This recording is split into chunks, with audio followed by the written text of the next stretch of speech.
किसी समय की बात है, एक छोटे से गांव में रामू नाम का एक गरीब किसान रहता था।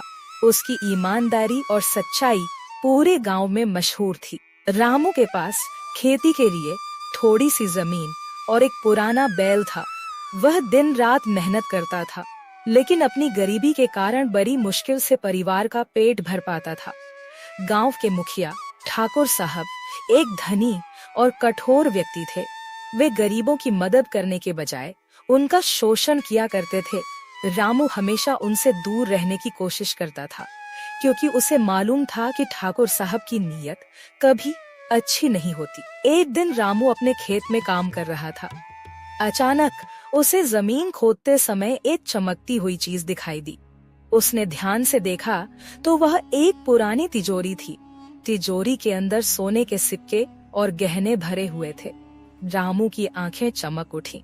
उसने तुरंत तिजोरी को बंद किया और सोचने लगा कि इसे क्या किया जाए।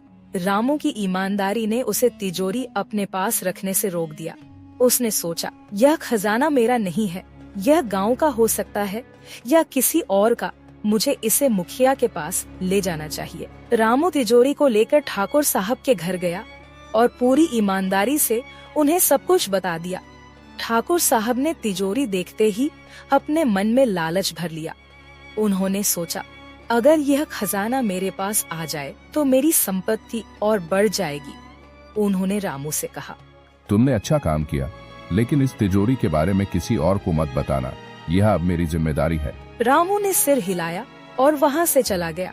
ठाकुर साहब ने अपने नौकरों से कहा, जाओ रामू के खेत की खुदाई करो, शायद वहाँ और भी खजाना छिपा हो। अगले दिन ठाकुर साहब के लोग रामू के खेत में पहुँचे और खुदाई करने लगे, लेकिन उन्हें कुछ नहीं मिला।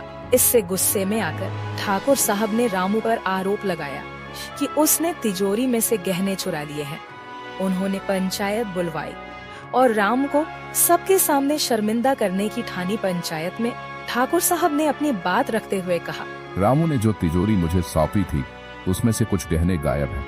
यह चोरी का मामला है, रामू को दंडित किया जाना चाहिए। रामू ने शांति से कहा, मैंने जो पाया था वही तिजोरी आपके हवाले कर दी थी। मैं गरीब जरूर हूँ, लेकिन चोर नहीं। गांव वाले रामू की सच्चाई जानते थे, लेकिन ठाकुर साहब के डर से कोई उनकी मदद के लिए आगे नहीं आया। तभी गांव के एक बुजुर्ग, जो कि न्यायप्रिय थे, उठे और बोले, ठाकुर साहब, अगर रामू ने चोरी की होती तो वह तिजोरी आपके पास क्यों लाता? हमें पहले पूरी जांच करनी चाहिए। बुजुर्ग ने पंचायत से कहा कि तिजोरी की जांच की जाए। तिजोरी पर कुछ पुराने निशान थे, जिससे पता चला कि वह गांव के मंदिर का खजाना था, जो वर्षों पहले चोरी हो गया था। सच्चाई सामने आते ही ठाकुर साहब की साजिश उजागर हो गई। उन्होंने अपने लालच में रामू को फंसाने की कोशिश की थी। पंचायत ने ठाकुर साहब को दंडित किया और तिजोरी को मंदिर को लौटा दिया।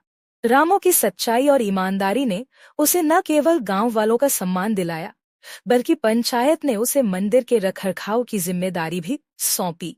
अब वह अपनी गरीबी से बाहर आ चुका था।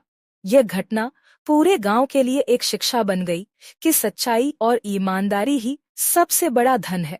जो लोग लालच और झूठ का सहारा लेते हैं, वे अंततः शर्मिंदगी और पराजय का सामना करते हैं। शिक्षा ईमानदारी हमेशा सबसे बड़ा गुण है। यह न केवल हमारे जीवन को भी बेहतर बनाता है,